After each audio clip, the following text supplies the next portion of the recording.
السلام عليكم. النهاردة هنعمل مع بعض بانيه الشركات، ومن أشهر أنواع البانيه بانيه أطياب، ما في أطيب من هيك، وبانيه كوكي كل الناس بيحبوكي. احنا بقى هنعمل بانيه بطعم أحلى وأحسن من بره بمليون مرة، ووصفتنا النهاردة كلكم هتحبوها إن شاء الله. البانيه بتاعنا النهاردة مضمون جدا لأننا عارفين حاطين فيه ايه بالظبط، وكمان هقول لكم سر القرمشة بدون استخدام بيض أو لبن زي المصانع بالظبط. بس قبل ما نبدأ وصفتنا النهاردة ياريت ما تنسوش اللايك، وكمان لو انتم جداد على القناة انزلوا حالا تحت الفيديو وضغطوا على زر اشتراك أو سبسكرايب. ويلا بينا بقى نشوف المقادير ونشوف هنعمله ازاي. هنستخدم النهاردة حوالي نص كيلو من صدور الفراخ. أول حاجة لازم نتخلص من زفارة الفراخ اللي معانا. هجيب مية باردة، وبفضل المية الباردة في استخدام اللحوم عشان ما تسخنش مني وتنشط البكتيريا اللي عليها. وهضيف للمية معلقة من الملح ومعلقة من السكر.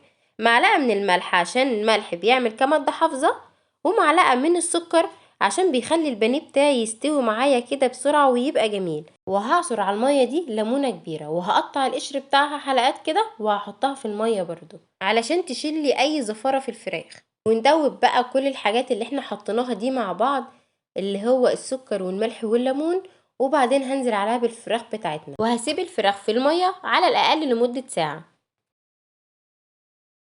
وده شكل الفراخ بعد ما خلاص اتنقعت. هشطف بقى الفراخ وبعدين هصفيها وانشفها كويس جدا بالمناديل او بفوطة نظيفة للتخلص من اي سوائل موجودة فيها زي ما انتم شايفين كده بالظبط. يلا بقى نبدأ وصفتنا. اول خطوة هنعملها فرم الفراخ. انا هقطعها لقطع صغيرة علشان احطها في الكبة بتاعتي.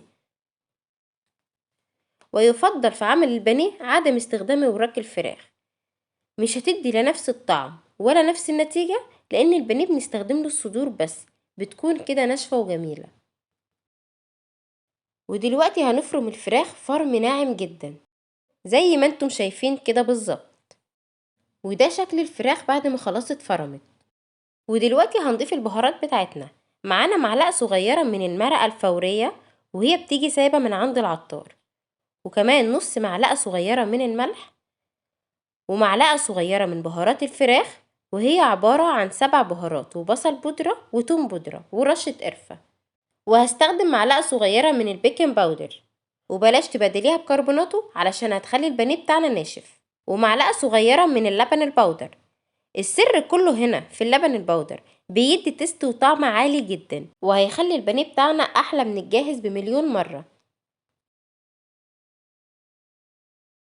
وهضيف كمان البهارات دي كيس من الفيجيتار الحار، تقدري تستبدليه بحاجتين، ممكن معلقة كبيرة من دقيق الذرة أو معلقة كبيرة من النشا. وبعد كده هنخلط كل المكونات دي كويس جدا جدا. وكده الخليط بتاعنا بقى جاهز، ممكن تشتغلي بيه على طول، ولكن من الأفضل إنك تغطيه بكيس بلاستيك وتسيبيه في التلاجة يتشمع لمدة نص ساعة، وبعد كده نبدأ نشكله. وده شكل الخليط بتاعنا بعد ما خرج من التلاجة واتشمع. يلا بينا نجهز الطبقة المقرمشة بتاعتنا ونسيبها جاهزة جنبنا على ما نشكل البانيه بتاعنا. هنجيب خلطة فراخ مقرمشة بنجيبها من عند العطار. انا فرمت نصها وسبت نصها خشن، وهنخلط الخشن والناعم مع بعض، وهنضيف عليهم معلقة كبيرة من الفيجيتار الحار. وده اختياري طبعا، يعني ممكن يبقى بارد عادي، وممكن تستبدلي اصلا الفيجيتار بمعلقة كبيرة من الشطة، مفيش مشكلة خالص. وحوالي 4 معالق كبار من الدقيق. وكده خلاص الطبقة الخارجية المقرمشة جاهزة معانا. يلا بينا بقى نشوف هنشكل الفراخ ازاي. جبت كيس تلاجة وفردته على الرخامة علشان هبدأ أشكل عليه، وحطيت جنبي طبق وفيه مية عشان لو حسيت ان الفراخ في ايدي ملزقة هبل ايدي مية بسيط خالص، وهشكل الفراخ بالشكل اللي انتوا شايفينه كده بالظبط. لو انت عندك قطاعة كده على شكل قلب ممكن تظبطيها وتشكلي بيها كل القطع تبقى كلها مقاس واحد وشكل واحد، او ممكن تعمليها بايدك زي ما انا عملت كده بالظبط. هي في الاول هتحسيها صعبة عليكي شوية، بس واحدة واحدة هتقربي للشكل وهتعملي الشكل كله كويس. في الخطوة دي انت بتتحكمي في حجم البانيه بتاعك. عاوزة البانيه بتاعك يبقى تخين او رفيع، كبير او صغير، براحتك اعملي الحجم اللي انت عاوزاه. اهم حاجة تعملي الشكل قريب من بتاع بره علشان اولادك ينبسطوا بيه. وده شكل البانيه بتاعنا بعد ما خلصت كل الكمية. في الوقت ده احنا ممكن نشتغل على طول، وممكن تحطي الفراخ في التلاجة تتشمع شوية علشان تبقى جامدة معاكي شوية. لو انت حابة ان انت تشتغل على طول تمام. يلا بينا بقى نعمل الطبقة المقرمشة بتاعتنا. هناخد قطعة البانيه وننزل بيها في الدقيق، طبقة خفيفة خالص خالص، وبعد كده هنزل بيها في المية، وبعدين هشيلها من المية وانزل في خلطة الفراخ المقرمشة واغطيها كلها بالخلطة كويس جدا، وما تضغطيش قوي علشان الشكل ما يتغيرش معاكي. هتحس ان الفراخ مش متغطية بالكامل من الطبقة المقرمشة، فهننزل بيها تاني في المية، وبعدين هنطلع بيها تاني على الطبقة المقرمشة بتاعتنا ونغطي الفراخ كويس جدا، وتحاولي تضغطي عليها علشان الخلطة دي تلزق فيها.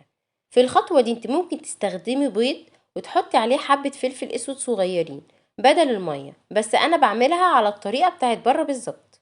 وبعد ما غطينا البانيه بالطبقة المقرمشة بتاعتنا، بنظبط بقى الشكل كويس جدا علشان يدينا الشكل بتاع بره زي ما انتم شايفين.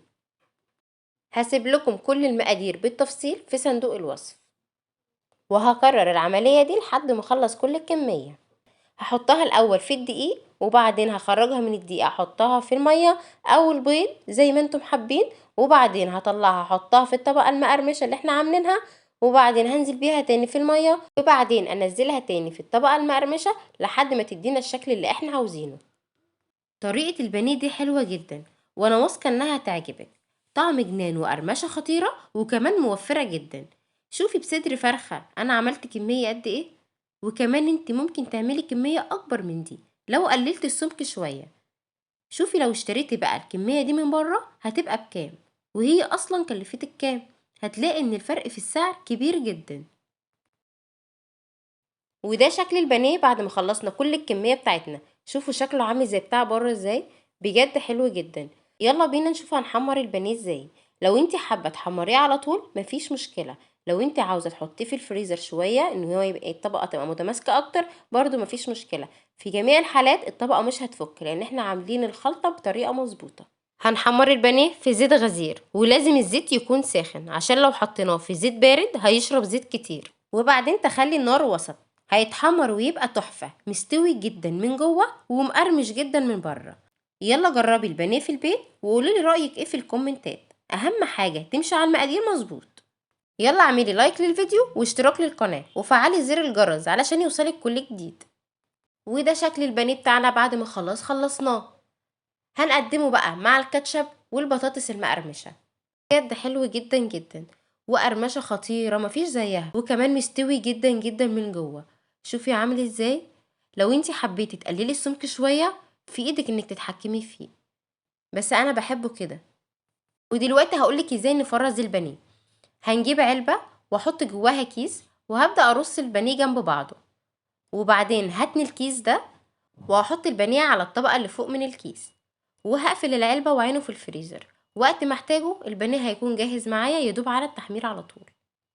لو انت بقى ما عندكيش علب وعايزه تخزنيه في اكياس، هتدخلي الصينيه اللي انت حاطه فيها البانيه زي ما هي كده بالظبط في الفريزر لحد ما البانيه يتجمد. وبعد ما يتجمد هنجيب اكياس التلاجة بتاعتنا وهنبدأ نرص جواها البانيه ونعينه في الفريزر، وقت ما نحتاجه هيكون جاهز على التحمير على طول. لو في اي تعليق او استفسار على الفيديو قولولي في التعليقات.